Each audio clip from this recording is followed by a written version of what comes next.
男人穿越到了梦寐以求的氪金游戏里，还遇到了氪金也没能得到的女神。高中毕业的我握刀20年，成为了全国第一刀手。没有我不能切的东西，没有我切不开的东西。没错，我就是刀法第一的刺身师。今天的我也在正常上班，我手机还弹出了以前删掉的游戏。这时本地的黑社会头目找上了我，非要我当黑社会老大，直接开出了天价的3亿定金。我想都没想就拒绝了，而且还非常生气，因为有不洁之人来到了卫生的烹饪室，我直接将黑社会头目撵了出去。就连一起上班的同事都疑问我为什么不跟着黑社会头目吃香的喝辣的，但我只想一辈子剁鱼头，不想去当黑社会。这时手机又弹出了以前被我删除的游戏，魔王军入侵了，需要勇者帮助。看着梦寐以求的女神，我还是点开了它。一阵白光掠过我，便失去了意识。同事过来找他，发现地上只有一个手机，人却不见了。这时手机屏幕上面的游戏读条也到达了100%。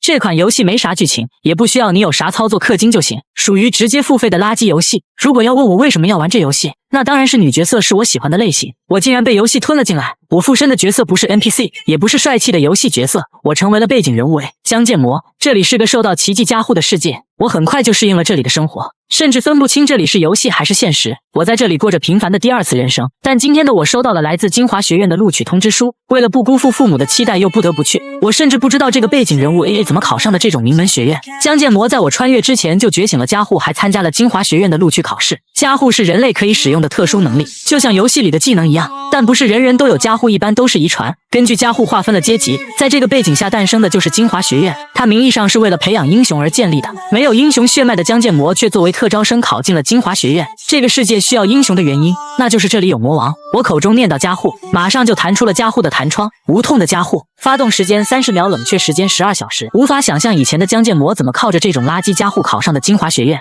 这时又看到了一个我附身之后的加护，剑神的加护，挥剑可以切开任何东西。发动条件是刃距必须在长30厘米以下，宽5厘米内。关键这还是玩游戏时没见过的加护，名字又是江建模，还得到了什么都能切的剑神加护。唯一的缺点就是发动条件太苛刻了，长30厘米和宽5厘米的刃距和前世的刺身刀尺寸差不多。如果要去金华学院，必须要佩戴武装。我完全不想把钱花在勉强就读的学院里，但又需要武器防身，于是我有了一个大胆的想法。第2天进入金华学院时，老师向我确认这真的是你的武装吗？我买了几十把菜刀，因为入学仪式必须要检查武装，老师都觉得我是在搞恶作剧。他一把拍在桌子上质问道：“你是不是把学院当过家家了？竟然拿菜刀参加分班考试？”我也只能解释这就是我的武装，就连老师也被我的气势压倒。眼看老师准备发飙时，我只能解释我是来自普通家庭的特招生，学费已经让父母压力太大，实在很难开口向父母提出买武器。老师此时还有点自责，怎么能如此对待这种大孝子？我再次补刀，只有窝囊废才会埋怨装备有问题。听到这里的老师都露出了震惊的眼神，这一脸认真的口气简直就像是到达了某个顶点的人。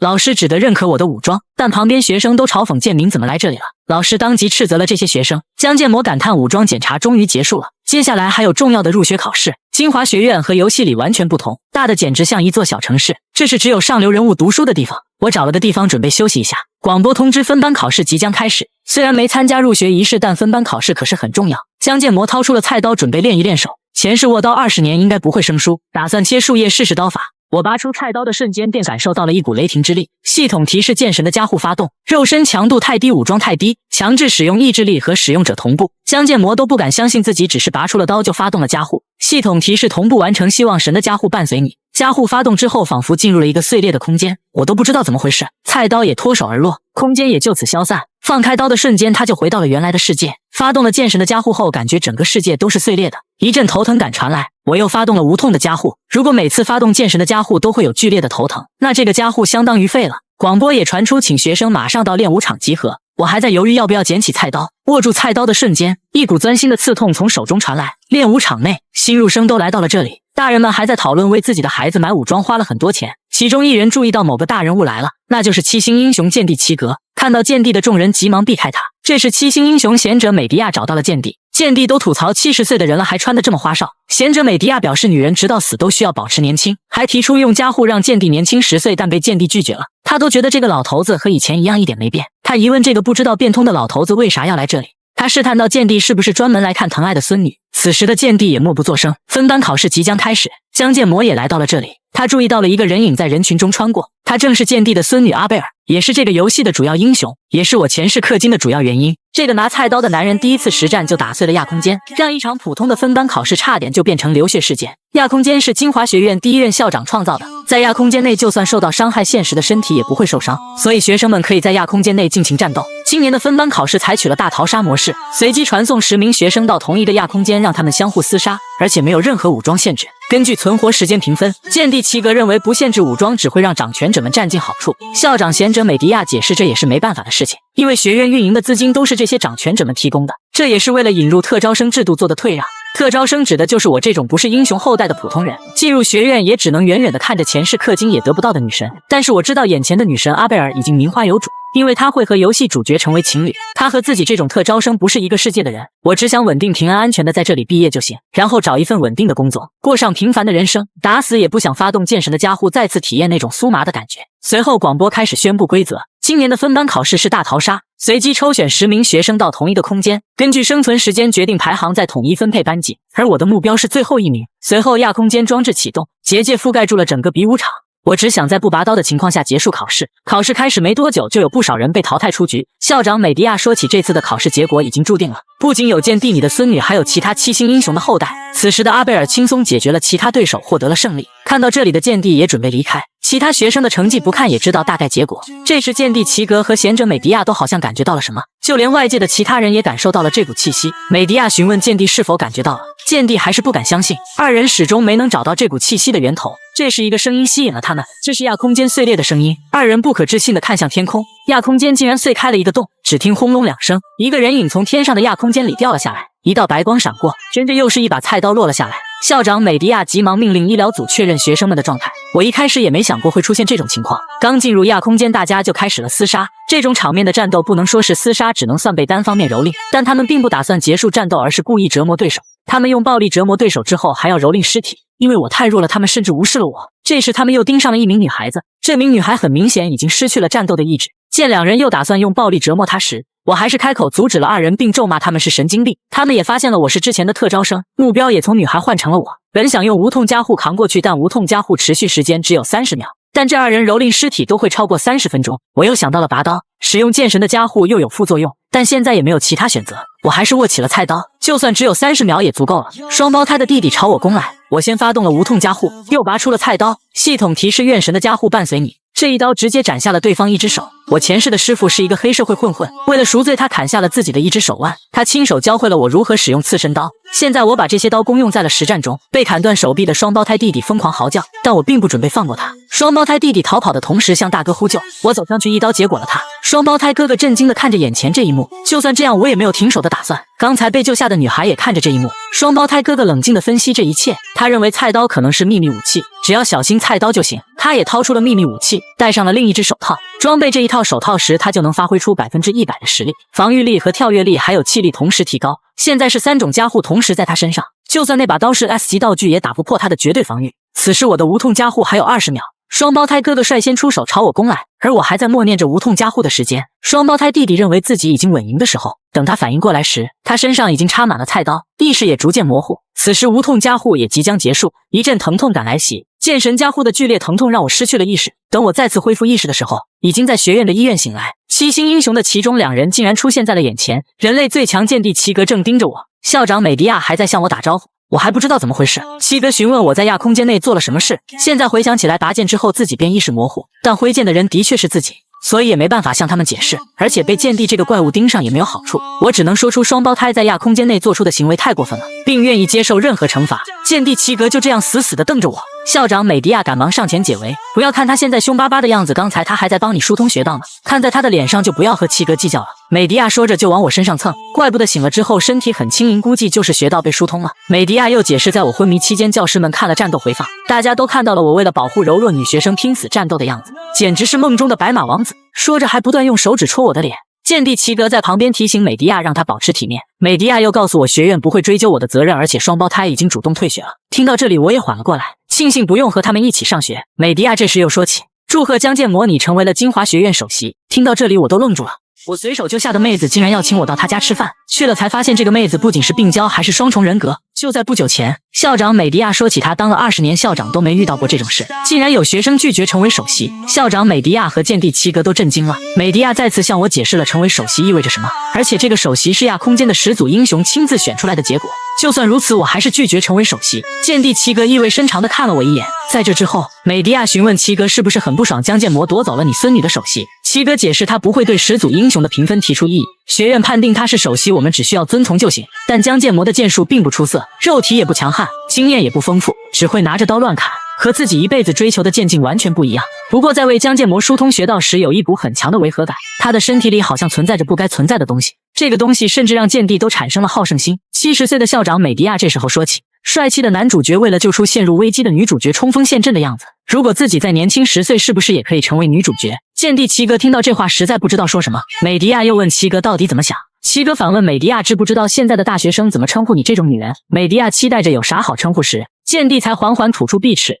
几十年没受伤的剑帝脸上还是受伤了。班级的等级分为星级、龙级、狼级、凡级，我来到了狼级班。首席本应该去最好的星级班，但我想去最差的凡班。校长美迪亚猜测让我去最垃圾的班级，元老们多半会闹事，于是双方妥协的结果就是狼级班。因为我不想去高级班里和他们斗得头破血流，在低级班里混日子，等毕业就好了。推开教室门就发现了不对劲，所有人都注视着我，但他们只是瞟了一眼就无视了我。就在我庆幸校长的风口工作做得不错时，一个女孩子扭扭捏捏的上前对我表示感谢，我一时之间也愣住了，硬是没想起来对方是谁。女孩脸红的说出了考试，我才想起来对方是分班考试时救下的女孩子，结果上而言确实是救了她，实际上也是为了自己的安全。我介绍自己叫江建模，女孩也介绍自己叫克洛伊，前世玩游戏时也没听过这个名字，我猜测对方多半是和自己一样的小配角。克洛伊正想说些什么的时候，光头老师来了，让大家都坐下。光头老师祝贺大家进入狼班，又宣布第一堂课就是体能训练，让大家30分钟内换好衣服练武场集合。一名学生提问体能训练是做啥，光头解释100次屈臂100次仰卧起坐100次深蹲，然后再去练武场跑个10圈就差不多了。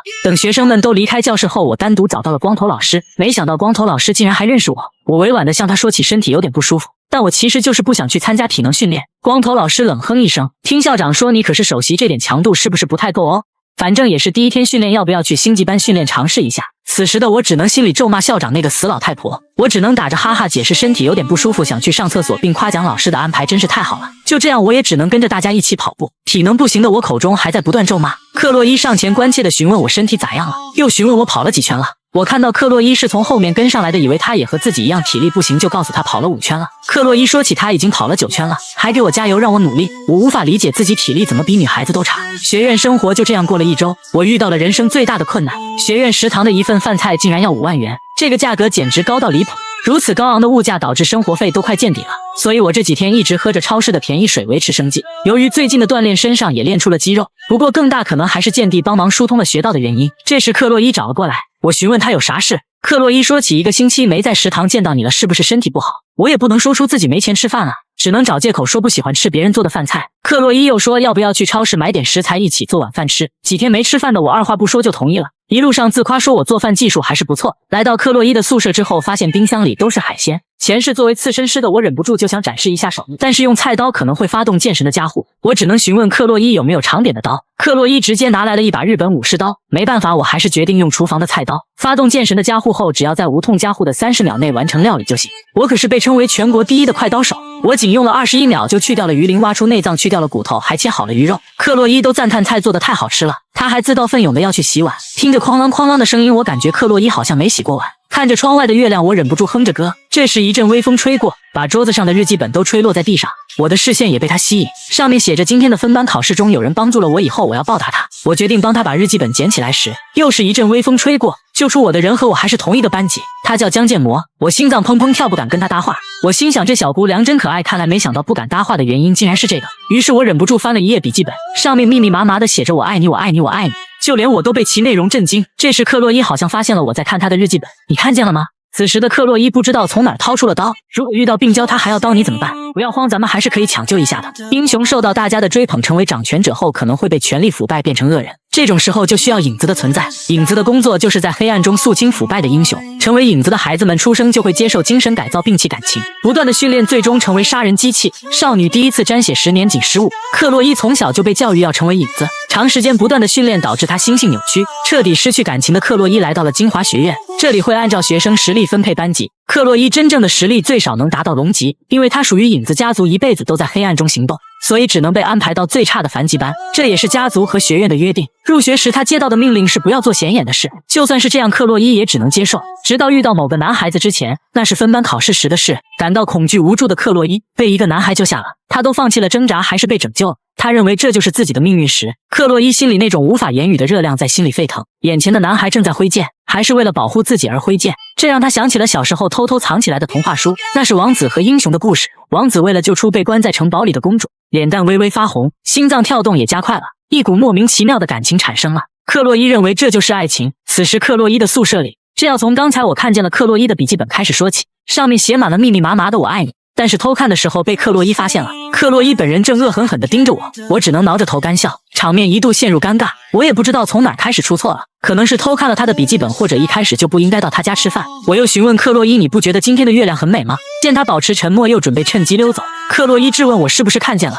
我的视线落在了桌子上的日记本，我灵机一动向他解释看见了参考书。克洛伊直接质问是不是看了日记本，虽然我一直否认，但还是被他拆穿了。这之后克洛伊不知道从哪儿拿出了刀，我惊讶克洛伊这是要干啥，又看了看窗外，这里是4楼，跳下去肯定不行，而出口又在克洛伊后面。此时的克洛伊已经抄起了刀朝我走来，我很了解这种类型的人，一动不动的瞳孔浑浊色的红色眼睛，这明显是病娇啊。但克洛伊平时又是一副温柔的样子，和现在完全不一样。我猜测克洛伊可能是双重人格，病娇一个属性就很麻烦了，现在还多了一个双重人格。现在的克洛伊比入学考试时的双胞胎兄弟杀意更浓，如果不做出行动，多半要交代在这里。菜刀在厨房，现在过去拿已经来不及了。眼看克洛伊已经朝我这边攻来，我发现了后面的美工刀，克洛伊提着刀向我扑了过来，我只得抓起美工刀，将刀刃迅速划出，剑神的加护发动，克洛伊向我斩来，我也对着克洛伊挥刀，我瞄准了克洛伊的长发，咔嚓一声传来便结束了战斗。在这之后，失去意识的克洛伊从床上醒来，他还在找剑魔在什么地方，他的记忆还停留在洗碗的时候偷看江剑魔的背影，发现重要的刀还在身边，他才松了一口气，因为每次拿刀的时候都会失去意识，家族的人还告诉他不要否定自己的才能。克洛伊突然拿头撞枕头，他甚至觉得自己在失忆的时候是不是说错什么话了，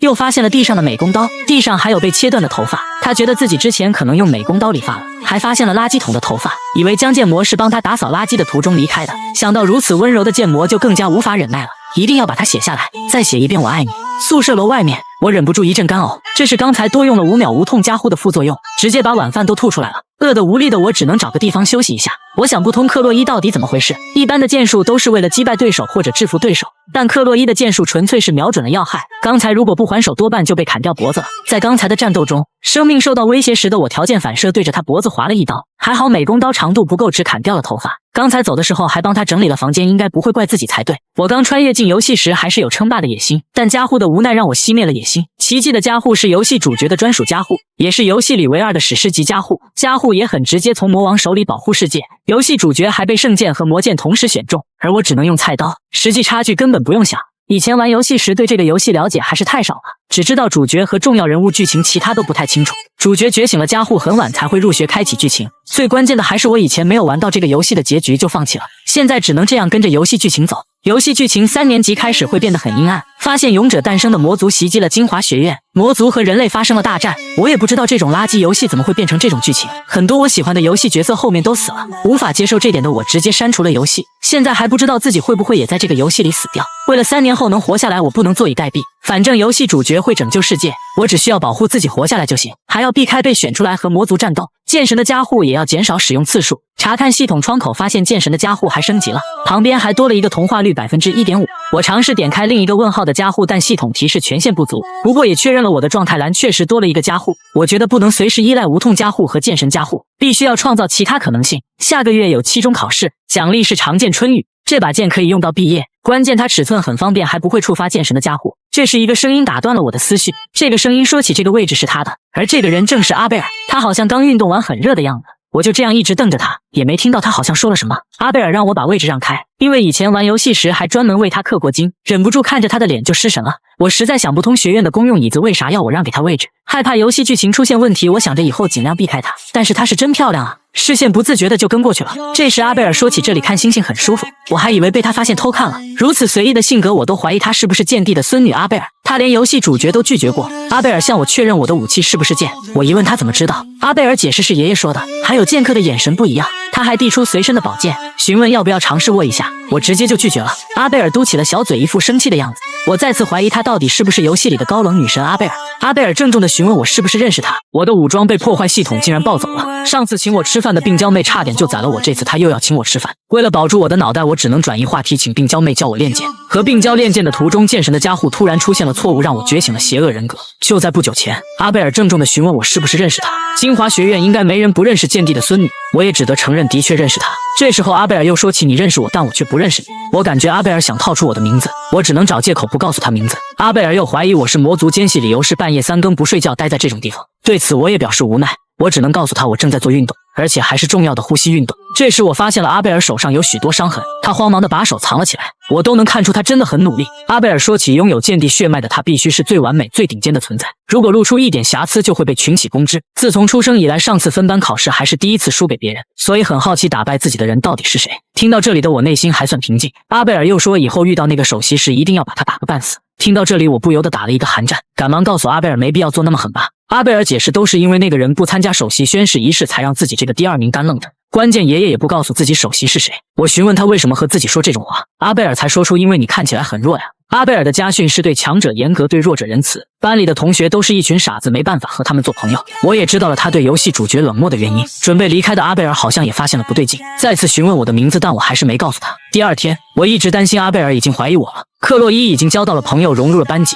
我害怕和克洛伊碰面，一直避开他的视线，因为我是特招生的原因，班里的很多人都瞧不起我，班里的其他特招生们也不愿彼此交流。从这点来看，没有选高级班是正确的。玩过游戏的我知道新班和龙班会分派系搞斗争。有一个好消息是我现在能在学校食堂正常吃饭了，原因是校长美迪亚给了我一张首席特惠卡，这份恩情我每天对着他磕3次头也还不清。只要这样坚持3年，就能达到我梦想的未来。学院的教授正在讲课，700年前第一次人魔大战后，华金觉得需要培养下一代英雄，就和7名弟子建立了金华学院。知道这些剧情的我听得都打瞌睡了。始祖英雄瓦洛尔华金和魔族战斗了2年，终于取得了胜利，但他也失去了一只手臂，失去了战力。战斗的双方都损失惨重，以第一次人魔大战为契机，双方开始休战。那时候创立了培养英雄的金华学院。人类和魔族缔结了和平条约，已经过了700年，没经历过战争的学生们都意识不到和平的珍贵，只有我知道这700年的和平马上就要结束了。就算会影响到剧情发展，但我还是想把这件事告诉校长美迪亚，虽然不知道他会做出怎样的选择。在原本的剧情中，美迪亚由于自身加护的原因，很早就发现了这场异变。为了保护学生，他率先进入了战场，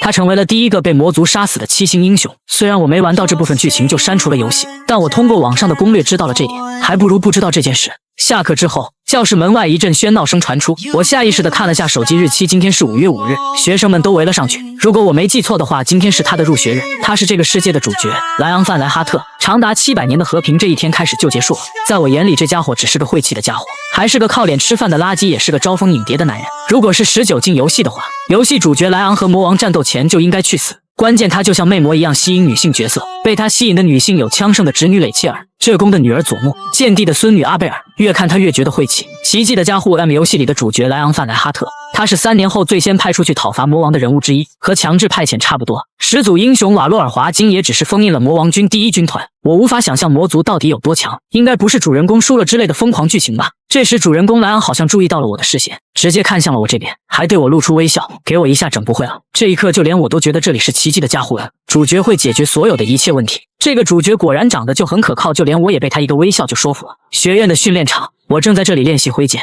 使用超过尺寸的剑时，剑神的加护就不会发动。为了不长期依靠有副作用的加护，我也要学点剑术才行。这时克洛伊找了上来，说起自己是不是做错了什么。没啥大事，就是我差点被你宰了，但又不能说出来，只能告诉他啥事没有。为了安静的待在学院，我想着尽量不要给自己树敌。虽然他当时失去了意识，但是我摸过他的剑，我很清楚那把剑充满了悲伤，又好像在哀求我救救他一样。刀刃的杀气又很可怕，如果以杀人为目的，那他比毛氏兄弟更危险。这时克洛伊又邀请我去他家吃晚饭，他说他还要亲手做饭给我吃，但是我一想到他拔刀的样子，还是拒绝比较好。但是他诚恳哀求的眼神，我又不忍拒绝。如果同意的话，说不定下次脑袋就在冰柜里睁眼了。于是我想到了一个折中的方法，那就是拜托他一件事，而且这件事只有他能做。听到这里的克洛伊一下就来了精神，我便拜托他教我练剑。我也的确需要剑术的师傅，还有克洛伊强的令人可怕。在那之后，我每晚睡觉前必看遇到恐怖事件时行动要领，这也是为了从病娇手里活下来提前做好的攻略。这时克洛伊按照约定来到了训练场，我们约定的时间是8点，但他6点半就来了，直接提早了1个半小时。我扫视着克洛伊的装扮就觉得违和感很强，平时穿校服还看不出来她身材意外的好，还有腹肌，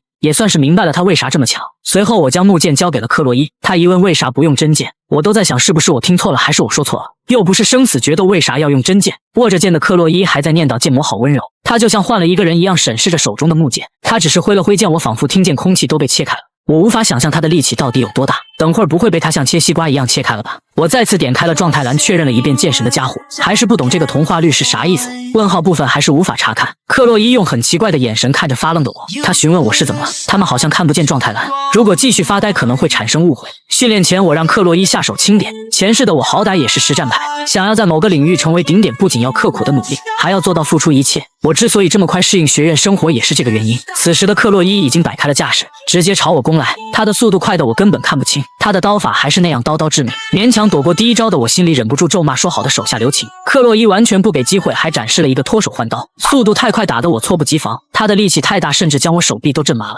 我准备抓住机会反击时，克洛伊已经开始第3次进攻，我都在想他到底手下留情没。不等我反应过来，克洛伊又砍了过来，我还在想挨了这一击小命还在不在。咔嚓一声，我的木剑已经有了裂痕，我急忙后退，克洛伊的攻击好像停不下来一样朝我猛攻，但是木刀还是承受不住了，直接就被砍断飞了出去。我完全不是克洛伊的对手。克洛伊赶忙向我道歉，本来想轻一点还是弄断了，此时他的目光好像看到了不该看见的东西。这时系统提示，您已满足武装条件，武装受到破坏，发生了 bug， 意志力开始调整使用者的人格，人格降低，您觉醒了剑神的加护列，我只要握剑就会失去意识，变得六亲不认，而喜欢我的病娇妹只要握剑就会切换黑暗人格。就在刚刚，我和病娇妹克洛伊对练时，他砍断了我手上的木剑，导致触发了剑神的加护，这时剑神的加护也出现了 bug。克洛伊震惊地看着眼前这一幕，而我已经失去了意识，我好像回到了记忆中的某个地方，这里有点像是前世的厨房，我好像正在处理海鲜，我随手选择了中餐刀，系统提示我不能使用此刀，我又选择了长刀，还是无法使用，现在只剩下刺身刀能用，我就这样握起了刺身刀。师傅告诉我只要切下去就能做出好的料理。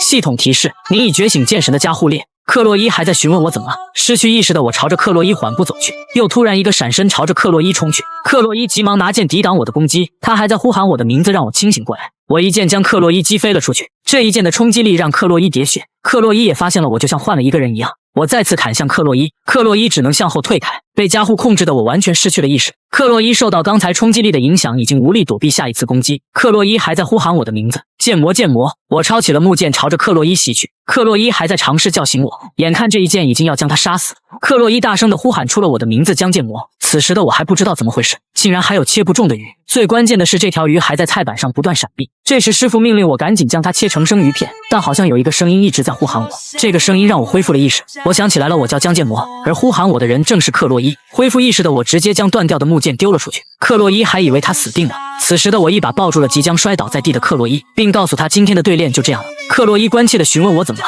我感谢克洛伊的对练就转身离开。克洛伊一脸茫然地看着这一幕。江剑魔离开之后，克洛伊从分班考试的时候就觉得江剑魔身上的违和感很强，那股力量已经超出常识，还无比诡异，那不是纯粹的技术，简直就像是刀刃本身。克洛伊无意识中使用了所有的加护，也不是他的对手，而且他还是拿着被折断的木剑。这时一个声音询问克洛伊，看上去很开心，克洛伊一眼就认出了对方，他是克洛伊的哥哥诺斯。诺斯质问克洛伊为什么入学之后一直和那个贱民混在一起，克洛伊让哥哥不要这么说他。诺斯警告克洛伊，如果继续和江剑魔来往，家族就会宰他。听到这里的克洛伊反而松了一口气，他告诉诺斯，就算整个家族来了也不是剑魔的对手。诺斯看着克洛伊的背影陷入了沉思。我现在确定了一件事，那就是我得到的力量既不是神的祝福，也不是神的加护，应该是诅咒。为了不依靠剑神的加护，我必须要获得一把新的武器。剑神的加护会操控我的身体，控制我的意识，让我发狂。如果那时不是克洛伊的呼喊，现在说不定就发生了不可挽回的事情，因为他的呼喊才让剑神的加护结界碎开。将木剑扔出去之后，我才恢复意识，这多亏了克洛伊唤醒了我的意识。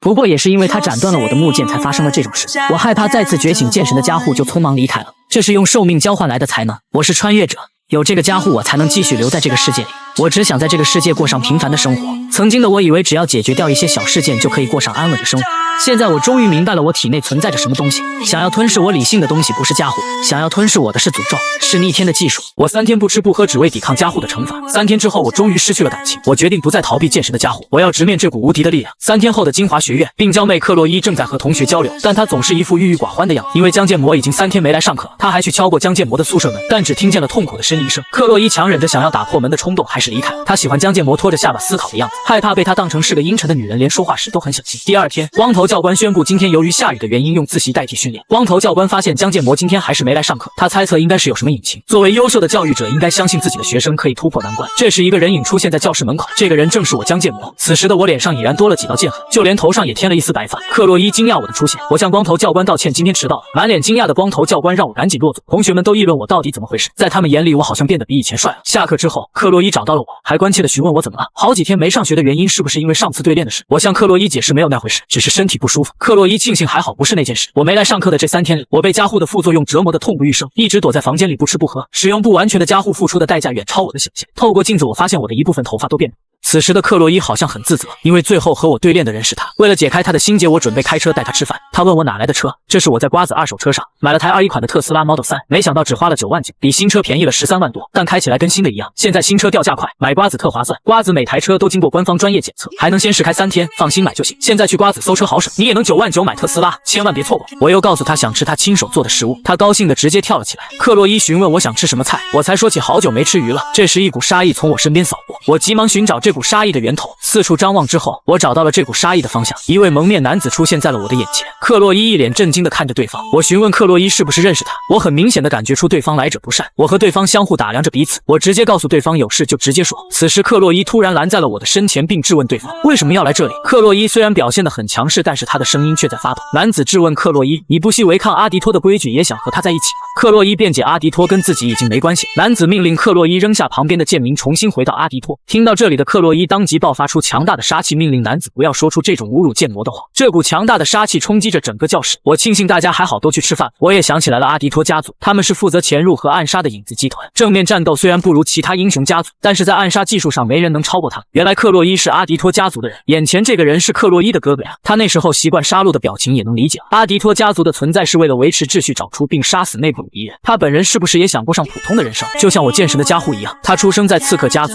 根本不允许他过上普通人的生活，只能是一个没有感情的杀戮机器。我不是英雄，也成为不了英雄，我也不想当英雄。就算我无法拯救世界，最少可以拯救他。我决定和克洛伊的哥哥单独聊聊。剑神的加护虽然像诅咒，但是这个力量不会让我输给任何人。我既然无法逃离剑神的加护，那就只能支配他。你是叫诺斯吗？你跟我出来吧，我们用剑来说话。这是我蜕变之后的第一战，就连曾经得不到的女神也在一旁观战。对决开始前15分钟，校长美迪亚告诉我，就算是虚拟世界，身体不会受伤，但精神也会受伤。我倒是无所谓，只要我赢了就行。坐在等候室都能听见外面的吵杂声，并将妹克洛伊一副自责的样子。我让克洛伊不必担心，你不是借给我武器了吗？克洛伊说起哥哥很强，他是阿迪托家族历代以来少见的天才，在暗器上没有对手，14岁时被称为夜间技巧的顶点。我都无力吐槽这是谁取的名字，无论我怎么避开，但我能选的路只有这一条。师傅曾经说过，握刀之人一辈子都是刀手。随后广播提示，请2名对练的学生进入练武场。临走前，我告诉克洛伊，这世上有很多天才，但最后都会被我打败。我拿着2把刺身刀来到了比武场，学生们正在欢呼，我都没想到一场普通对练怎么这么多人，就连星级班的人也来了。游戏里的主人公团队正盯着我，特别是剑帝的孙女阿贝尔，他们这种行为无疑是加大了我的压力。我的对手诺斯质问我怎么用这种破刀参加对练，还向我释放出杀意。我淡然地告诉他，高手是不会嫌弃装备不好。听到这里的诺斯直接掏出了武装，毫无疑问这是 S 级武装，而且还是2把 S 级武装。虽然有点可笑，但我也是认真的，毕竟我的武装是刺身刀加上玫瑰刀。随即宣布对练开始，主角团们都盯着这一幕。亚空间展开，剑神的加护和无痛的加护同时发动，众人都不敢相信这种场面的战斗，他们甚至看不见2人的对砍，速度快到肉眼根本看不清。枪圣的侄女蕾切尔也对我投向了兴趣的目光，阿贝尔都不敢相信那天晚上的弱鸡怎么这么厉害。诺斯一记横劈向我斩来，我直接一刀将他破开，他接着又是一招破砍袭来，我轻松将其抵挡。诺斯又随手划出2道剑气，但只是在地面留下了2道剑痕。诺斯又是一击绝杀朝我攻来，这是他的必杀技3足鸟。诺斯以为战斗已经结束了时，附近却没发现我的身影。毫无疑问，我避开了他的必杀技。观众们都议论2年级的诺斯占据了上风，只有阿贝尔看出来了我并没有发起进攻。诺斯也发现了不对劲，因为他拼尽全力，甚至用上了加护也奈何不了我。2把刀太重了的原因让我无法用出全力，我扔下了1把刺身刀。诺斯还在疑问我为什么要扔下武器，只见我双手握住了克洛伊的玫瑰刀，就这样对着诺斯。他完全不懂我这是什么操作，但他爆发出强力的威压，做好了防守。只听嗖的一声，一道流光刺过，我将身体交给了想要吞噬我的某种东西。剑神的加护，愿神能保佑你。这一刀砍下了诺斯的一只手。诺斯还没看清刚才是怎么回事，不管是加护还是诅咒我都无所谓了，我平凡的学院生活也再见了。现在枪圣的侄女女蕾切尔又盯上了我，暴露了，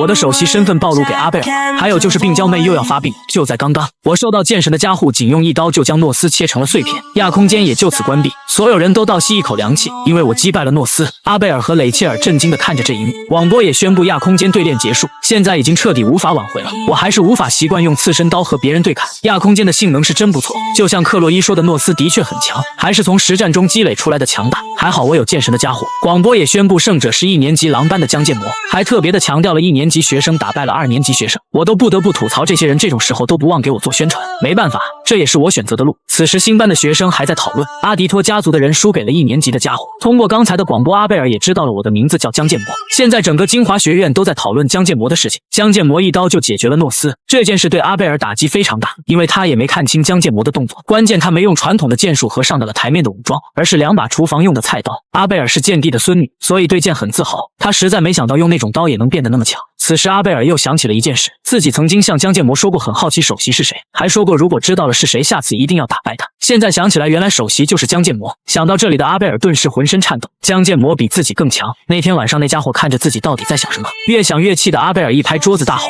他到底在想什么？这一拍惊醒了旁边的蕾切尔，阿贝尔赶忙解释没啥事没啥事。蕾切尔一副怀疑的样子，他又解释只是身体不舒服，但蕾切尔一副打破砂锅问到底的样子，先问阿贝尔饿了没，又问带武器没，再问要不要去上厕所。这3个问题阿贝尔都能淡定否认，最后问他是不是想男人了。阿贝尔就像被说中一样，一副面红耳赤的样子。蕾切尔当即笑出了声，果然阿贝尔也是女人啊，还以为你一辈子不会谈恋爱。脸红的阿贝尔矢口否认。蕾切尔询问那家伙是谁，先让我猜看看是不是莱昂，他的脸蛋是长得很帅。听到莱昂的名字，阿贝尔不为所动。蕾切尔也想起阿贝尔好像讨厌莱昂，又说出了是不是昨天对练的特招生那个黑头发。被猜中的阿贝尔直接撇过了视线，蕾切尔也确定了就是这个人，立刻拉着阿贝尔就要出发。阿贝尔一问这是要去哪，那当然是去找他了。此时的狼班，蕾切尔拉着一脸不愿的阿贝尔找了过来，还在教室大吼同学们打扰了。学生们都看呆了，阿贝尔害羞的表示我们还是先回去。蕾切尔就像没听到一样，还在找一个好位置。很快他找到了一张视野不错的桌子，他直接站了上去，还不忘吼几句黑发男在哪。一名学生提醒蕾切尔随便站在别人的桌子上是不是有点过分。蕾切尔表示看在我漂亮的份上能不能原谅我一次。这名学生当即答应，这操作让阿贝尔都感到头疼。蕾切尔很快就找到了江建模，但又有点奇怪，一名女孩子在他旁边笑嘻嘻的样子。蕾切尔猜测可能是他女朋友，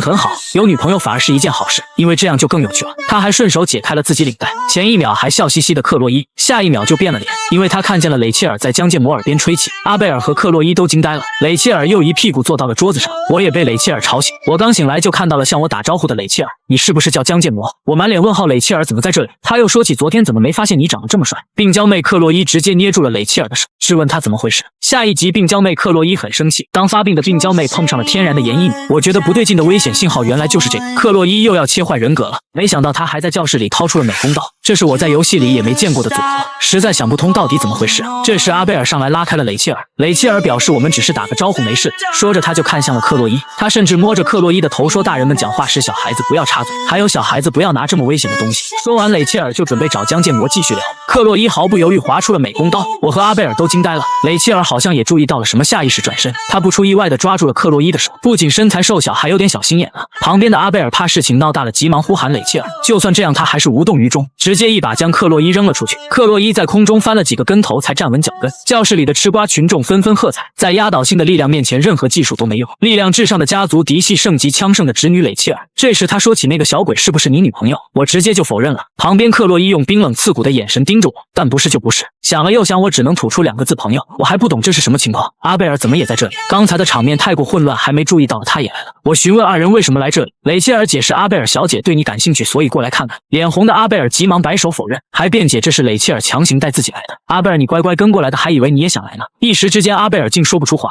教室的围观群众也越来越多。撇过视线的阿贝尔解释好像有点误会，自己也没说要来，但我觉得想来的话直接来不就好了。我告诉2人没啥事的话赶紧走吧，我要睡了。阿贝尔和蕾切尔都面色一惊，最近换了新手机，看解说视频就是好，旧手机我直接叫爱回收免费上门回收，可方便了，全国近2000家门店，下单就有工程师上门回收，价格满意现场打钱。我那台用了几年的 iPhone 14还卖了3000多，不愧是上市公司。要我说，回收手机、平板、笔记本找爱回收准没错。蕾切尔更是挽上了我的手，并表示喜欢我，还邀请我下课后去他房间看奶飞。听到这里的克洛伊当即大喝一声，从剑魔君身边滚开。蕾切尔听到这里直接笑出声来了，还问阿贝尔有没有听见，但阿贝尔在后面怒视着他，雷切尔见状只得向我告别了下次再见，我只得告诉他下次别来了。他走的时候还不忘和我说拜拜。我倒下去就准备继续睡，这时阿贝尔缓缓停下了脚步并转过了头，最后远远地望了我一眼，才依依不舍地收起视线。教室外面，雷切尔也没想到江建模会是这种态度，他从那双漆黑的眼睛里感觉到了某种东西，有种脖子被砍的感觉，现在想起来还有点毛骨悚然，和入学以来接触到的这些废物同级生完全不一样。本来只想逗逗他，但发现了这种意外的收获。枪圣家世代都会和出色的五人联姻，某种方面来说是一个让人想要的资源，怪不得坚不可摧的女帝会心动。雷切尔突然转身向阿贝尔道歉，阿贝尔表示刚才那件事不用道歉，你更应该向狼班的同学道歉，但他道歉的并不是这两件事。雷切尔这才说出江建模我是不会让给你的。听到这里的阿贝尔惊呆了，此时的另一边，诺斯就像发疯一样念叨着要宰了他，一辈子都没输过谁，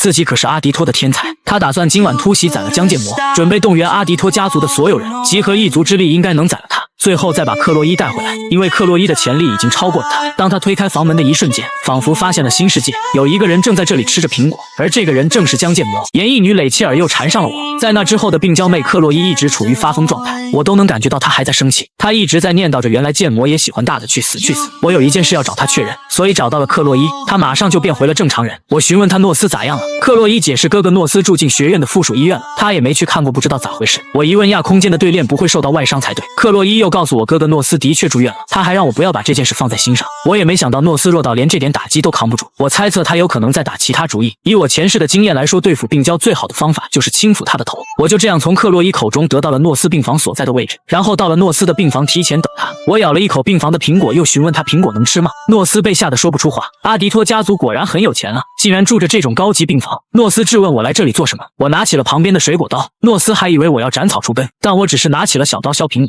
我炉火纯青的刀法将苹果皮削得非常完美，我将削好的苹果放在了桌子上，又告诉诺斯如果吃不下饭就吃点水果。气得诺斯准备掏刀和我拼了，我也停在了病房的门口。如果你想找我报仇，我就灭掉整个阿迪托家族。听到这里，诺斯明显被吓坏了，随后哐当一声我便关门离开了。刚才削好的苹果也出现了裂痕，苹果裂开的声音吓得诺斯当场坐了下去，仇恨的火苗已经被我掐灭。我觉得诺斯应该没了复仇的心思，这种虚张声势的恐吓还是挺好用，因为我知道30秒的庇护无法打败整个阿迪托家族的人，30秒最多解决10人左右，不过那也是最坏的情况，还是要尽量控制自己不随便杀生。现在有种站在风暴中心的感觉，我好像还习惯了这种生活，难道我脑子真的出问题了？目前诺斯那边应该没事了，现在最麻烦的是难缠的女性角色蕾切尔，她曾经在游戏里主动靠近主角，但她是比游戏女主阿贝尔还晚一步攻略的人物，也只能走一步看一步了。因为期中考试要来了，这件事和我关系很大，我需要考试的奖励村语，有了它就算过了30秒我也还能战斗。考试内容是不分班级5人一组击杀魔兽，因为是小组任务，个人的实力很重要，但在战场上战友之间的信任更重要。小组任务虽然很麻烦，但只要遇到好队友就可以搭上顺风车躺。考试时要击杀的魔兽是地级魔兽鱼人，玩游戏时觉得这东西长得很恶心，虽然我一辈子鲨鱼，现在又要鲨鱼，想起来还有点恶心。我期待如果是美人鱼就好了，最少能大饱眼福，同时也庆幸这次的对手是魔物而不是魔人。我穿越来到这个游戏世界将近1个月，人类和魔族停战协议已经有700年了。半世纪前，魔族第6军团团长打着救出被封印的第1军团长的旗号，一个人冲到了最前线，人类派出最强的7星英雄迎战。经过1周的血斗，人类虽然获胜，但还是牺牲了3位英雄，还好双方都不希望战况扩大，我都无力吐槽号称人类最强的7星英雄，结果连第6军团长都解决不掉。和平一直持续到现在，无法想象一个人封印了第1军团长的瓦洛尔华金到底有多强。我猜测他应该不是人类，这之后还要和比瓦洛尔华金更强的魔王战斗，距离和魔族开战的时间还剩下3年，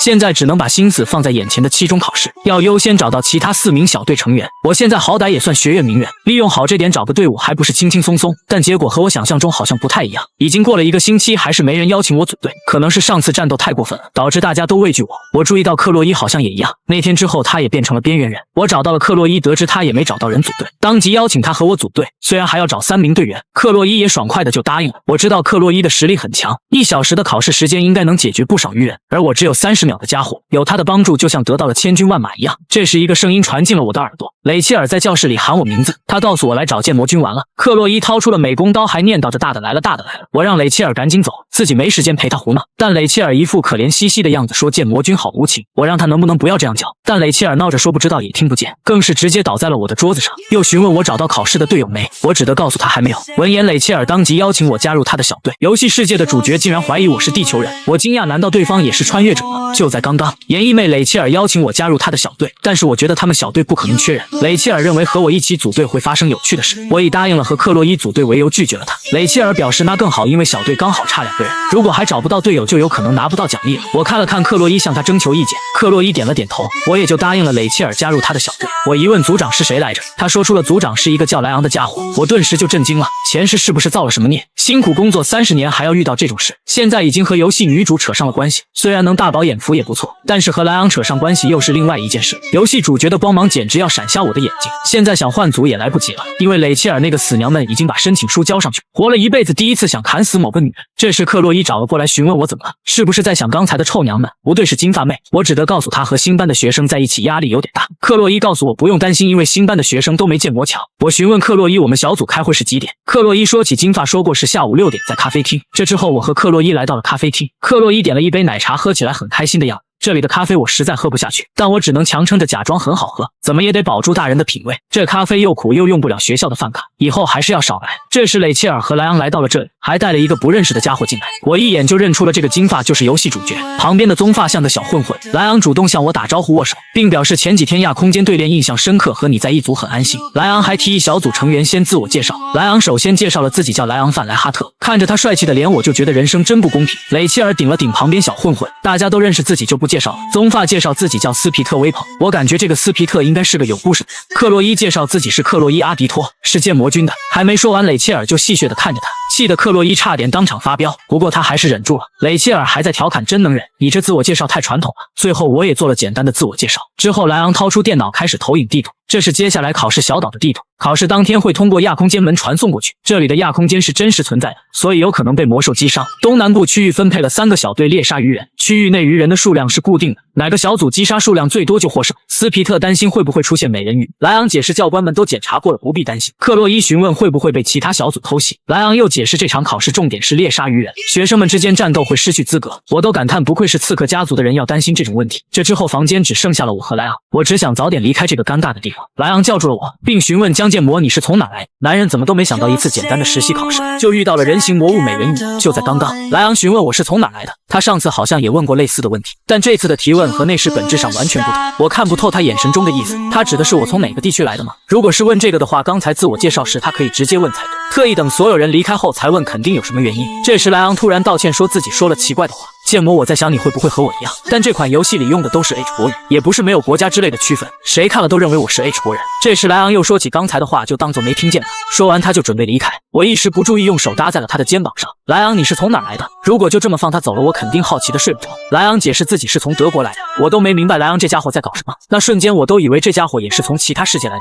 我也不能确定重生到游戏里的人只有我一个人，而且他还是主人公，比我这个小配角有更大的可能性。剑神的加护状态下，我的感觉变得锐利，我又发动了剑神的加护。我默念了一次莱昂是这里的人，剑神的加护回应了莱昂是这里的人。觉醒了剑神的加护后，只要集中注意力，隐约间就能听见声音。每次我持续发动这个能力的时候，脑子就会疼，就连无痛的加护也没效果。今天看到的莱昂是我玩游戏时的那个莱昂，就算让演技高手扮演，也无法演得如此逼真。他问的真的只是搏击吗？随后我用搜索科目百科搜索了莱昂范莱哈特的资料，也找不到他的文档。反正和莱昂也只有这次才会接触，如果又发生这种事，就拜托美迪亚帮忙吧。我暗示自己不要想得太复杂，一直以来我不希望发生这种事，但面对这种事实却很冷静。我又打开了系统面板，肉身的等级从5级升到了7级，剑的尺寸也没有变化，精神的等级还是3级，目前没有满足同化率条件，努力锻炼身体后应该提高了才对。等拿到村语之后，能力应该会提高点，同化率满足 70% 会觉醒附属条件，感觉马上就要解放完成一样。这段时间一直在和那对兄妹玩耍，现在最郁闷的是我自己都搞不清我自己，又不能去问别人。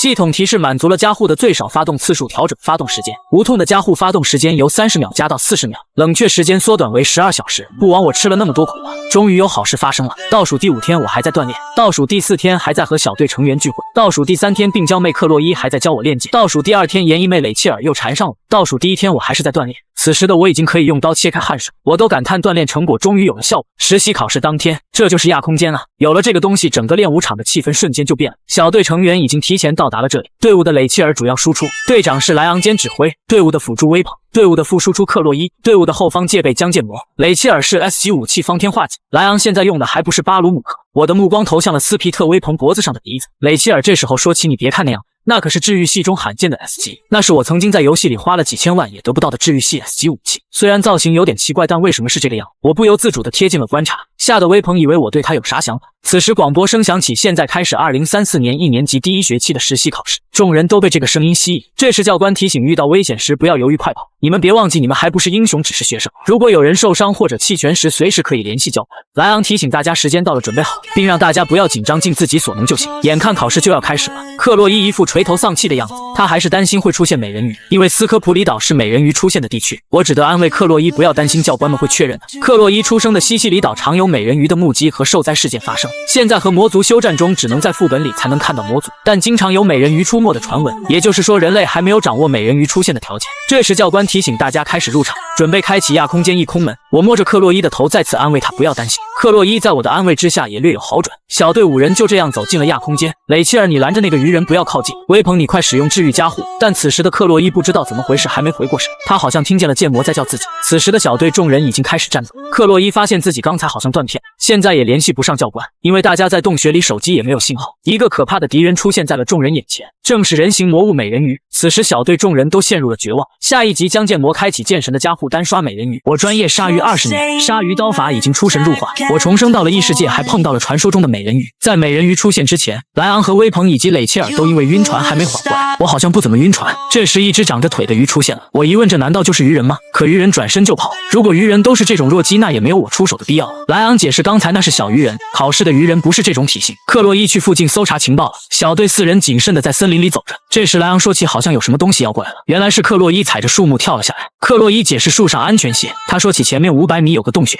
很明显洞穴里有东西，这里面有密密麻麻的人鱼，大概有60只左右。莱昂还在考虑要不要进去，我知道他犹豫也是正常的，如果杀死这些人鱼多半能拿第1名，但是洞穴内可能没信号，会和外界失去联系。决定这件事的人是队长莱昂，他提前安排了克洛伊搜查小岛附近，威鹏负责治疗和辅助。我实在想不通这种小混混是治疗师，而我负责防御后方，莱昂负责指挥看情况参战。雷切尔作为主要输出，他将方天画戟一击掷出，直接砸在了鱼人的火堆中间。鱼人们还不知道怎么回事，雷切尔已经冲了上去，一击就解决了2只鱼人。他作为队伍主要输出完全足够，威鹏作为辅助给他加 buff。雷切尔太凶残，杀得鱼人四散而逃，一会儿就杀死了20只鱼人。看到这一幕，我和莱昂都震惊了。此时的克洛伊也发动了喵咪的家伙，他一击就杀死了8只鱼人，2只鱼人朝他扑来，他一剑就将他们切成了几半。雷切尔和克洛伊就这样开始相互竞争击杀数量，我和莱昂只得震惊地看着这一幕。我猜测多半是因为上次在教室的矛盾还没平息，他们2人都盯上了同一条鱼人，这条鱼人也盯上了他们，2人直接将这条鱼人剁成了碎片，杀死了鱼人，2人的嘴巴也不饶人。我庆幸2人没打起来，真是太好了，60只鱼人被他们2人一会儿就杀完了。莱昂也呼喊大家准备离开，从决断力和领导力来看，他确实是这边世界的人。他上次问出生地狱，看来只是单纯的询问，从结果上来说，这次考试算是躺赢了。此时一道能量形成的激光射来，径直的刺中了莱昂胳膊。雷切尔、克洛伊、威鹏都震惊了，我马上就发现了异常，众人都不知道怎么回事。水池中间一只怪物浮起，毫无疑问这是魔人美人鱼，众人都不敢相信美人鱼出现了。现在如果带着受伤的莱昂肯定跑不掉，因为在山洞里没有信号，也联系不上教官。我看出来他们都失去了理智，我当即命令雷切尔拦住附近的鱼人，威鹏给莱昂治疗，又告诉克洛伊赶紧出去向教官求救。克洛伊犹豫片刻之后还是同意了。此时的雷切尔和威鹏惊慌地询问怎么办，我只得让他们解决附近的鱼人。前世就觉得切那些小的海鲜很没意思，因为鲨鱼方面我可是专家，英雄是将可能变成不可能的希望之人，而眼前的江剑魔就和英雄一样，在这个世界人类可以使用加护，而魔族可以使用魔法。游戏主人公莱昂就是被魔法一次就击倒，这就是人类和魔族的差距。就算我拥有剑神的加护，也不一定能赢，在游戏里组队才能杀死的魔人 BOSS， 现在我要一个人单独解决他。克洛伊要10分钟才能搬回救援，而且只能在40秒内解决这个魔人。很久没有认真做刺身了，系统提示剑神的加护发动，愿神一直保佑你。雷切尔还在和鱼人苦战，解决这些鱼人还不算太难，他一口气就杀死了好几只鱼人，现在的他已经体力不支。威鹏虽然想给他加 buff， 但也无能为力，治疗一个莱昂已经很吃力了。他知道江剑魔很厉害，但还是不相信他能一个人对战美人鱼。威鹏犹豫要不要阻止江剑魔这种行为，美人鱼率先发动了魔法攻击，我避开之后朝他拉近了距离，虽然不知道他用的是什么魔法，很清楚的是这只怪物是鱼和骨头组成的海鲜，只要靠近他就能砍下去。很不幸的是只是砍中了残影，很明显他的目标是治疗师的威鹏。眼看威鹏要受到攻击，一道剑气划出砍下了他一道鱼鳍，没能对他造成太大的伤害。我又划出2道剑气，但他直接就消失了。唯一的不足是我无法预测他的下一步行动，他一直这样进攻伤患让我也很为难，我只得告诉威鹏继续治疗莱昂，而我再次和美人鱼大战。威鹏想起了小组聚会的时候，自己说过英雄是为了保护他人牺牲自我，并将绝望变成希望之人，但进入精华学院之后却看不到有资格成为英雄的家伙，所以他找到了雷切尔，想进入这个小组，他想从莱昂身上看到英雄的影子。此此时的他却看见了另一幅景色，江建模正在和美人鱼大战，美人鱼不断发动魔法，江建模避开他的攻击，同时还要发动进攻。美人鱼是拥有智力的魔人，他又朝着旁边发动了攻击，眼看威鹏这边又要受到袭击，他一开始的目标就是莱昂这边，我又出现拦下了美人鱼并斩下了他一只手，我都咒骂为什么每次攻击都是差一点。被斩断手臂的美人鱼发出咆哮，只听轰隆一声，一道魔法射线打出，旁边正在考试的学生们也看到了这一幕，很明显那边发生了什么。此时天空下起了大雨，这名教官告诉他刚才看到的可能是闪电，马上安排大家回学院。江建模小队所在的山洞被美人鱼的一击魔法轰塌了，漆黑的山洞也被照亮，看见光的鱼人们撒腿就跑，山洞塌陷了一半变成了废墟。我耗费了30秒也没重伤美人鱼，而他用魔法把自己埋在了石头下面，只听轰隆一声，他从石头堆里飞了出来。我脱下衣服准备全力以赴，又告诉雷切尔和威鹏保护好莱昂。威鹏知道现在可能是见证历史的时候，只有我知道我的加护还剩10秒钟，必须要在10秒内解决掉他。我再次发动了加护，这一次一定要将他解决，只要我挥刀就能砍下。男人只是用菜刀斩断了魔法，就连校长都要亲自嘉奖他。就在不久前，克洛伊正在加快速度寻求救援，他拼掉性命也要救下剑魔。在他眼里，剑魔比任何人都要强，但是他好像不愿意战斗，每次尽量避开战斗，只有在不得已的情况下才会拔刀。他的安排很正确，他们留下拖住美人鱼，由自己寻找救援。克洛伊也听到了山洞塌陷的声音，他只得祈求剑魔还活着。克洛伊再一次加快了脚步，慌忙之下踢到了一个树枝，眼看就要摔倒，但他凭借着自身的意志力勉强支撑，急得克洛伊大吼有没有人，无论谁都可以。此时他发现了旁边好像有人，那是鱼人的气息。克洛伊一剑斩了过去，但被挡住了，挡住他攻击的人正是阿贝尔。克洛伊也发现了是人，不是鱼人。还在空中的克洛伊急忙道歉，他也累得瘫倒在了地上。学生们觉得这是偷袭，这个疯女人突然就扑过来了。阿贝尔也认出了克洛伊，即将失去意识的克洛伊向大家求助。此时的另一边，威鹏看着眼前的战斗，他不知道以后的人生还能不能看见这种场面的战斗。江建模好像在处理案板上的活鱼，面对实力强大的魔人，他居然还压制住了对方。威鹏一辈子都不会忘记这一幕，这和亚空间训练师完全不一样。江建模不断变换技巧躲开对方的攻击，接近美人鱼再砍下他的身体。两人都震惊地看着江建模。枪圣家的继承人雷切尔也从未见过这种场面的战斗，按照这个速度说不定真的能解决美人鱼。就在两人看得走神之际，雷切尔呼唤威鹏快避开，紧急之下雷切尔只得将他扑倒。一道激光从威鹏刚才站立的地方划过，雷切尔都咒骂这种时候你还走神，你想找死吗？刚才被激光扫过的地面已经留下了一道红沟，这种没有现实感的画面让威鹏深陷其中，甚至忘记了对手是可以使用魔法的魔人。刺身刀对抗魔法根本不是一个等级，就算现在占有优势，如果碰到了没办法避开的魔法就完蛋了。此时的我甚至没时间想这些事。美人鱼再次蓄力魔法向我袭来，几道魔法形成的光激射而出，我只得灵活闪避这些攻击，无法避开使用刺身刀将其弹开，就连刺身刀也承受不住魔法攻击。我又划出一道剑气，将美人鱼切成了2半，又跳跃至空中准备给他最后一击。此时的美人鱼突然发出咆哮，我朝着他全力挥动一刀，一条人鱼挡在了美人鱼前面，为他挡住了这一刀。美人鱼还用嘴蓄力了一发魔法，距离太近，我甚至都没反应过来。威鹏还在呼喊我躲开，但这个距离如何能避开？现在的我仿佛置身一片汪洋大海，我也不知道怎么回事。清澈的海水映照出一条线，这条线吸引了我的目光，我发现这条线越来越清晰，一个声音对我如此说着，挥刀就能砍下。这条线也离我越来越近，我旋转了手里的刺身刀，再一次握住了它。我朝着这条线切出了一刀，这一刀切中了魔法，美人鱼也被这一刀解决。这之后，校长美迪亚表示要亲自嘉奖我。我一个人就打败了传说中的魔物美人鱼，但他还有最后一口气在地上残喘，我直接补刀将他解决。威鹏和雷切尔都惊讶地看着这一幕，同是1年级的江建模竟然能一个人杀死美人鱼，我也无力地跪倒在地，一口红色液体跌出。看到这里，雷切尔赶忙上前，此时的莱昂也恢复了体力。一个声音让威鹏神经再次紧绷起来，他以为鱼人又来了，原来是克洛伊带着救兵回来了。他们也看见了地上美人鱼的尸体，众人都在议论怎么被砍成这样。最关键的还是江建模躺在雷切尔怀里。看到这一幕，阿贝尔非常不开心，他将视线转向了莱昂，自家队员还在生死边缘徘徊，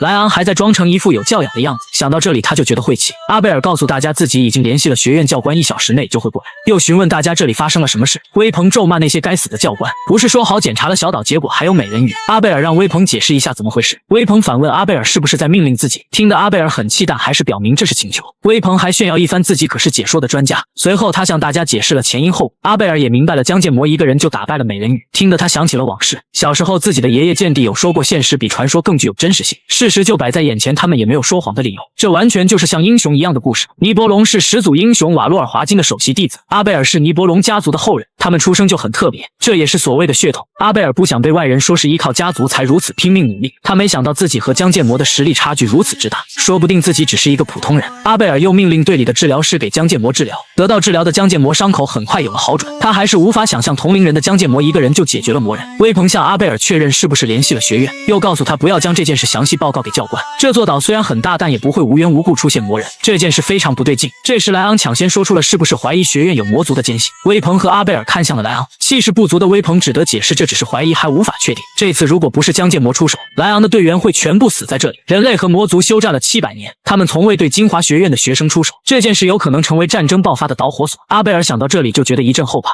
威鹏都觉得阿贝尔想得太深了，只是怀疑学院有魔族的奸细还不能确定。莱昂提出不能让外人知道江建魔一个人杀死了美人鱼，消息泄露的话他有可能被魔族针对，但他一个人做了这些事又不能假装不知道，这样的话对他也不公平。阿贝尔说出找自己的爷爷商量一下，也就是剑帝。这之后学院的医院，从病床上醒来的我自己都无法想象自己还活着。美人鱼死前发出了蓄力的魔球，在最后避无可避的时候看见了一条线，将那条线砍断之后，蓄力的魔球也被破坏。我确定砍中的魔球是水。觉醒了剑神的加护之后，有一股无法形容的感觉。打开系统面板之后，发现了精神等级提升了，同化率也到达了7%。这时一个人影出现在了门外，校长美迪亚突然抱了上来，还念叨着自己一定要把那些考察的教官炸飞。我都被他抱得喘不过气，他又不停地翻找着亚空间带，拿出了期中考试的奖励村语。下一集剑帝盯上了我，人类和魔族的战争开始了。我终于拿到了期中考核的奖励村语，本来应该正式通告并奖励给你的，但情况实在不允许。美迪亚发现了有人在外面偷偷摸摸不敢进来，他当即命令死老头子赶紧进来。来人正是剑帝七格。美迪亚都吐槽你这个70岁的老头还像少女一样害羞。我也疑问剑帝大人来这里干什么。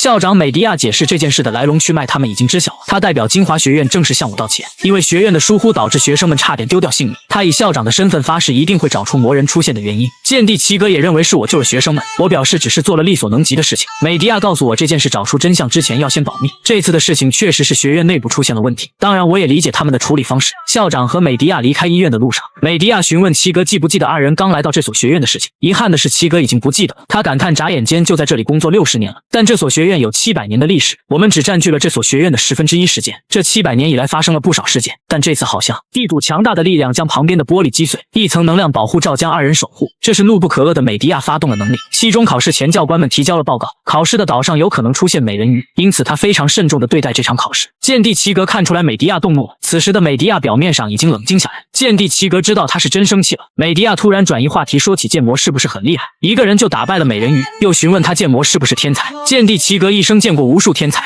但他们就像流星一样一闪而过，就连自己的孙女阿贝尔也禁止使用天才这一称号。如果这个世上存在天才的话，那肯定只有他了，说不定他真的能踏入自己也未曾踏入的领域。想到这里的齐格不由得迈开了脚步，他决定暂时留在金华学院。美迪亚知道剑帝认同了江建魔，这之后的狼班教室还是和之前一样风平浪静。看来杀死美人鱼这件事还没暴露出去。我出院之后的第一件事就是找到学院的铁匠，重新强化了村语。铁匠让我1个星期后过来拿刀。这时一个声音在呼喊我，这个人是病娇妹克洛伊，她的腿在上次事件中受了伤，多亏威鹏帮她治疗，腿上1个星期就能痊愈，她能这样开心真是太好了。他向我说起校长美迪亚和学院的元老们发生了争执，多亏了克洛伊出去求救，雷切尔解决了许多愚人以及威鹏的治疗，但队长莱昂又做了什么？我不得不怀疑他真的能打败魔王吗？这时光头教官怒吼大家安静点，上课之前有一件重要的事情要通知，现在要介绍一位新的教官给大家。学生们觉得这不是啥大事实，下一秒他们就张大了嘴，因为来人正是剑帝齐格，他也要作为新的教官为大家授课。光头教官只能在旁边瑟瑟发抖，我实在不理解这个老头子到底怎么回事。此时的另一边，一位老头在这里挨揍，他口中还在不停道歉，女人不听他的道歉，再次将他打飞。被揍之人是金华学院的元老，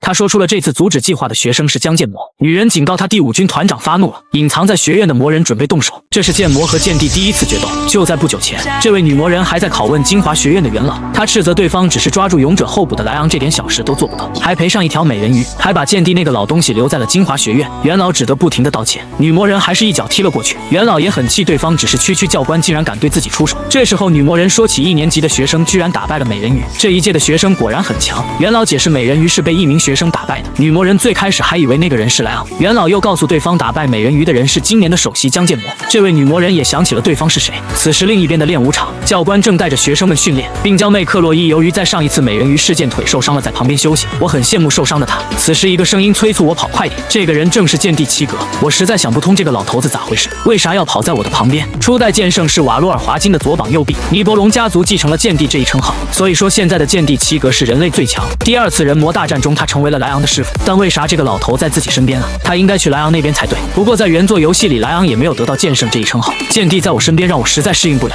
就像一张海报贴在身上这种感觉。剑帝还提醒我赶快跟上他，我都觉得这个老头真是越活越年轻。之后又到了实战训练，剑帝将一堆武器倒在了地上，并让学生使用这些武器。一名学生提出使用祖传的武器练习比较好，剑帝否定了这点，越是依赖武器就越会疏忽锻炼，甚至会把武器的力量看成自己的力量，所以高手不会挑武器，我也是这么觉得。剑帝又告诉大家，只要精通一般武器，年末升班的概率就很大。学生们听到这里都兴奋不已，只有我知道大家都被他骗了。我也随便选了一把刺身刀，我感觉这个老头子一直在盯着自己看。学生们开始1对1的对练，但大家担心不在亚空间里受伤了咋办？剑帝告诉大家，来这里是为了继承始祖英雄的遗志，只有经历了危险的训练才能成长得更快，还警告大家对练时不要瞄准对方脑袋。在大家对练之前，他还要给大家亲自做个示范。学生们都很兴奋，因为他们都没亲眼见过剑帝大人的剑术。此时的光头教官只觉得自己陷入了职场大危机。他虽然是精华学院的顶级教育者，但要和人类最强的剑帝对练还是有点。想到这里，他只得提前和母亲告别。光头教官让剑帝手下留情，但剑帝却指明了一位学生，这名学生正是我江建模。下一集剑帝 vs 剑魔，剑帝点名要和江建模决斗。学生们都期待剑帝要出手，但是为什么对手是江建模那个家伙？我也不知道剑帝这是什么意思。剑帝询问我伤好没有，如果伤好了就拿起剑。此时的我怎么可能和剑帝对练？如果硬要和他对练，我和他之间多半有人会出现伤残，但家伙的本能在渴求胜负，考虑到继续发展下去可能会偏离原作，我只得拒绝了剑帝的对练。学生们都觉得江建模多半害怕被打得很惨，对此我无动于衷。剑帝齐格也质问我到底要隐藏力量到什么时候？难道就没有剑客的自尊吗？我前世成为全国第一刀手时一直把他刻在心中，剑帝如此挑衅就是要逼我出手。我准备同意对练时，光头教官赶忙上来阻止。剑帝知道我已经下定决心了，众人都等待着我的回答。我拔出了刺身刀，接受了剑帝的对练要求。剑神的加护瞬间发动，剑帝和剑魔二人同时进入了冥想模式。剑帝也确定了他的想法没有错，在他年幼的时候，有一位骑士向他展示过一次剑路，已经到达了那个领域，所以剑帝一直关注着江剑魔。如果是他的话，应该能带着自己进入那个领域。这一瞬间，两人便交手了几个回合。江剑魔和剑帝各自挥舞着武器，他没有正面躲开剑帝的攻击，而是用完美的技巧接住了剑。两人在这个空间里持续对砍。剑帝的剑经历了岁月的洗礼，和普通人的剑完全不一样。这一剑朝着江剑魔劈去，外面的学生们还不知道怎么回事，大家不知道为啥剑帝要选一个特招生作为对手。两人这样僵持了许久，大家也发现了事情不对劲，为什么他们站着不动？光头教官知道他们没有站着不动，已经交战了无数个回合了。最开始光头教官不同意剑帝和学生对练，剑帝提出了用冥想的方式对练，江剑魔应该踏入了那个地方。剑帝都惊讶江剑魔挡住了自己的全力一击，最关键的是在冥想的这段时间他还在成长。想到这里，剑帝不自觉发动了加护，这是剑帝齐格剑灵的加护，他准备全力挥出一剑时，这股剑气的威压吹向众人。光头教官知道这是冥想世界要被破坏了，眼看二人的决斗要分出结果时，光头教官还在想这和剑帝大人说的不一样，这场对练如果现在停不下来，必定要见血。光头教官大声呼叫时，美迪亚从空中落下，责骂剑帝真是个疯子，是不是老年痴呆了？下一集胜负，我只是拔出了新武器从雨，直接把铸剑几十年的铁匠吓坏了。剑魔和剑帝决斗之后，剑帝一直向美迪亚道歉，但美迪亚还是很气愤，斥责剑帝是不是得了老年痴呆，怎么能向学生发动加护？剑帝齐格解释自己没那种想法，实际上他已经失去了理智，还拼尽了全力。剑帝齐格再次向美迪亚道歉，美迪亚知道50年了，剑帝齐格从未对他道过歉，但今天一天内连续2次对他道歉。冷静下来的美迪亚询问剑帝到底怎么回事，怎么突然就发动剑灵的加护了？刚才如果不是他拦住，就出大事了。剑帝表示不使用加护就无法占据优势，美迪亚都不敢相信剑帝齐格能说出这种话，无法想象江剑魔的才能到底有多厉害，而且江剑魔已经到达了冥想境界。美迪亚惊讶剑帝都是30岁才到达这个境界，江剑魔17岁就到达了，这像话吗？剑帝齐格也不知道怎么解释这个现象。美迪亚也想起了刚才呼喊江剑魔时，那一股威压让他作为7星英雄的威严都消失了，他从江剑魔身上感受到了恐惧。上次有这种感觉的时候还是面对魔族6军团长时，为什么能从江剑魔身上感受到这种恐惧？难道因为他的名字里有个魔？而且剑帝也不像撒谎的样子。美迪亚询问剑帝是不是输了，剑帝明显急了，当场表示怎么可能，虽然江剑魔很厉害，但还是差得远，更何况当时自己没带齐装备。美迪亚直接调侃，不是某人说高手不会说装备不好吗？你居然给自己找借口说没带装备，你现在这副样子真的很难看。这把剑帝齐格气坏了。此时的另一边，之前和剑帝的战斗太过激烈，我也从睡梦中惊醒。剑帝那个老头太好战了，如果不是美迪亚出面阻止，可能要出大事。体验了一次冥想之后，我感觉非常微妙。冥想模式对武器的激烈和熟练度要求很高，据说一辈子修炼某一种武器的高手才能踏入冥想模式。在奇迹的加护 M 这款游戏里，可以随意进入冥想的人不超过10人，就连主人公莱昂都需要训练3年才能进入冥想，但是我为啥马上就能进入？就连主人公都要花3年才行。我想起了前世握刀20年的经验，加上每次发动剑神加护时的情况，我也习惯了这里的生活。从之前经验来看，逃避麻烦反而会让事情变得更麻烦。与其被动卷入麻烦，不如主动出击。我决定尝试一下，再次进入冥想。如果成功进入冥想，后面不需要发动剑神加护也能修炼。于是我开始了冥想，反复尝试几次之后，不出意外，我进入到了冥想。不过冥想空间出现了裂痕，一只大手抓破了冥想空间，它朝着我袭来。他在我的肩膀上点了点，剑神的加护还是发动了，我还不知道怎么回事，但手里的刺身刀已经化成了灰，我也被拉回了现实。此时的另一边，元老院的元老们还在大吵大闹，竟然有激进的元老和魔族合作。有人提出再次调查首席特招生江建魔，因为怀疑他是勇者候补，但勇者候补应该是莱昂才对。也有人提出江建魔甚至连加护都没觉醒，但他打败了双胞胎，而且美迪亚还隐藏了他的情报。反正必须要处理掉勇者，7星英雄已经够了，必须要早点处理掉未来的隐患勇者。而且剑帝已经进入了精华学院，自从美迪亚当上校长，元老院的势力大幅度萎靡。这个世界只有人尊敬7星英雄，没人敬畏保持平衡的元老院。勇者出场会动摇元老院的根基，为了保护元老院的权利，他们需要树立一个敌人，必须要找出威胁魔王的勇者。上次放出美人鱼的元老害怕那个魔族的女人，正在努力说服元老团，因为那个魔族的女人是魔族第5军团长。其他元老成功被他说动，他们准备给阿迪托家族下命令处理这件事。此时的铁匠铺，我只是来这里拿刀，但铁匠却被吓坏了。这是我的新武器从语。铁匠一副很害怕的样子。